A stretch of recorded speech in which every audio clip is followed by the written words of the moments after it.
Так, бағана видеода көрсеткеніміздей, мінекей мынандай не жасадық. Помидор. Екі жағы мынандай. Мына екі жерін, мойын жағын ілетін, иығына ілетін жерін мынандай жіп жасадық. Екі жағына мынандай лента жабыстырдық.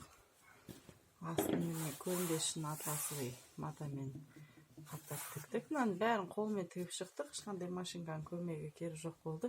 Тек қана бір-ақ жерде мынандай лента жасап, соның ішіне резинка салдық. Сол үшін ғана керек болды машинка. Мына жерге синтефонды кішкене көбірек салып, томпайтып жасап қойдық. Бұл басқа киетін. Мынандай кішкене жасап қойдық. Мыналарды ыстық клеймен отырғыздым мен. А мынаны уже қолмен тігіп шықтым. Үстінен көктеп, ақырындап көктеп жүргізіп шықтым.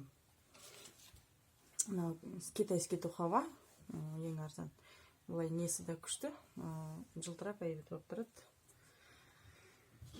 Осындай. Бала мойны бұлай кіргізсе, бұлайнан келеді.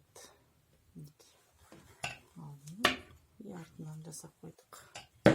Помидорға ұқсайды деген ойдан клиентімізге ұнаса қуанышты боламыз.